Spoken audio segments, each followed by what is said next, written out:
السلام عليكم ورحمة الله وبركاته حبايب قلب، اللهم صل وسلم وبارك على سيدنا محمد وعلى آله وصحبه وسلم تسليما كثيرا. صباح الحب والأمل والتفاؤل والطاقة الإيجابية مننا المتفائلة. النهاردة هعمل سمك اللي هو كان عبارة عن فوارغ وأنا نضفتها من فترة كده وعنتها تومتها وعنتها، والنهاردة هقليها سمك بوري اسمه فوارغ، لأنه شايلين البطروخ بتاعه ده اللي كان سمك مبطرخ.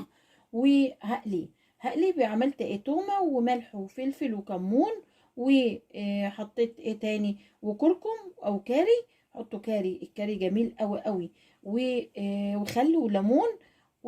وبعد ما غسلته وخليته زي الفل وتومته، الوقت بعمل ايه بقى، اعمله في الدقيق. اول حاجه بعمله في الدقيق يا حبايبي، واوريكم هيتعمل بالدقيق. وبعد كده هقليه وبيبقى في منتهى الجمال. ونطبخ عليه رز يا اما بالبصله صياديه او رز ابيض عادي. انا هعمله برز ابيض، خلي الصياديه لما اعمل سمك صياديه. زي ما انتم شايفين كده بعمل الدقيق، وبعد كده هبدا اقليه. خليكم معايا خطوه بخطوه. زي ما انتم شايفين كده يا حبايبي عملت السمك و عملته بالدقيق، وبقدح الزيت عشان احطه. ده البربوني، شايفين عاملاه ازاي يا حبايبي؟ ولما يطلع برضه هعمله بنفس الشكل ده، وشكله جميل. وده نص كيلو، وطبعا ده تقريبا كيلو ونص فوارغ. وزي ما انتم شايفين كده، وده اللي هو النشو بتاع السمك بتاع البوري. وكان في كبد بتاعه اللوت، كنت عيناها في كيسه طلعتها بالمره تومتها، لان ما بعملش السمك اللي هو التتويمه كتير، المقلي كتير. زي ما انتم شايفين كده هقليه وهوريه لكم. انا جبت مقلايه حطيت فيها زيت، زي ما انتم شايفين كده بقدح الزيت. بس هبعد ده بعيد كده شويه يا حبايبي. زي ما انتم شايفين كده، ووقت ما هيتقدح اعمل ايدي كده لسه. هنحط الاول البربوني وبعدين نقلي الفوارغ. لسه طبعا ما اتقدحش، هنستنى شويه لسه. خليكم معايا. زي ما انتم شايفين كده، يعني هو بدأ يعمل، يعني انا فتحت على طول الكاميرا، بدأ يعمل. يعني هو كان سخن، بس هو يعني سخن على طول في ساعتها، ما اخدش وقت. لازم الزيت يكون مقدوح علشان يتقلى بسرعه وما يتكسرش. بنحط خلف خلاف كده، شايفين يا حبايبي اهو، طوله اهو بس كده.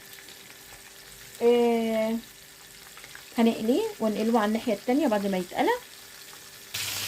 بعد ما تحمر الجنب ده بنقلبه على الجنب التاني زي ما انتم شايفين كده يا حبايبي.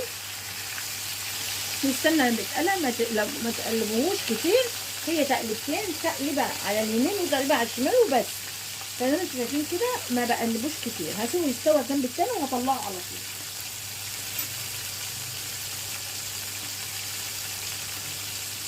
هنحط المقلايه التانيه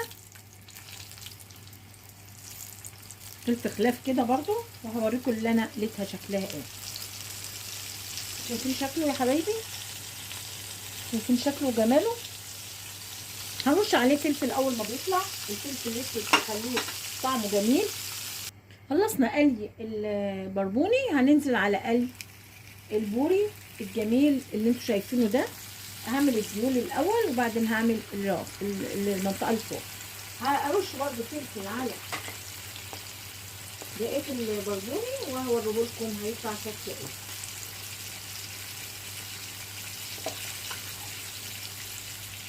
ايه رايكم يا حبايبي؟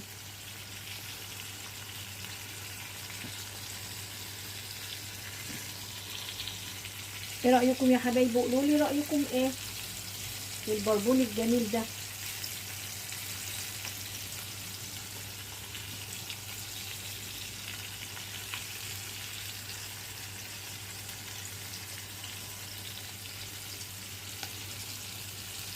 بنقلبه على الجنب التاني وبنسيبه يستوى براحته خالص، مش مستعجلين عليه. بقى السمك تحفه. هرشه بس شويه فلفل، وزي ما انتم شايفين وزينته بالفلفل لان ما عنديش بقدونس، وطلع تحفه وريحته جميله قوي قوي. وكده خلصنا اكلتنا. لسه الرز هوريها لكم طبعا لما اعمل الرز يبقى كله مع بعضه علشان يبقى اكل متكامل. والسلطه شايفين، المهم ان انا عايزه مقطع السمك، اول مقطع السمك انه يبان. طبق سمك شهي عباره عن بربوني وسمك فوارغ، وحمرتهم وقدمتهم بالطريقه الجميله دي. وانا واختي النهارده عازمه اختي على سمك، هي بتحب السمك جدا، ومن اجمل الحاجات المغذيه هو السمك. وكده خلصنا، والسلام عليكم ورحمه الله وبركاته. لسه هوريكم بقى الرز وبس، ما عادش الا طبيخ الرز وخلاص والسلطه. اكلتي النهارده عباره عن رز بالشعريه وسمك زي ما انتم شايفين كده فوارغ وبربوني، وزي ما انتم شايفين قلته في منتهى الجمال، وطبق سلطه تحفه. شايفين طبق السلطه جميل ازاي، وحطيت مخللات في النص اهي، وبتنجان كنت قلياه، وزي ما انتم شايفينه تحفه وجميل قوي قوي قوي. وكده خلصنا اكلتنا، والسلام عليكم ورحمه الله وبركاته. ما تنسوش تعملوا لايك وتفعلوا الجرس، واللي مش مشترك يشترك حبايبنا المتفائل. سلام يا حبايبي.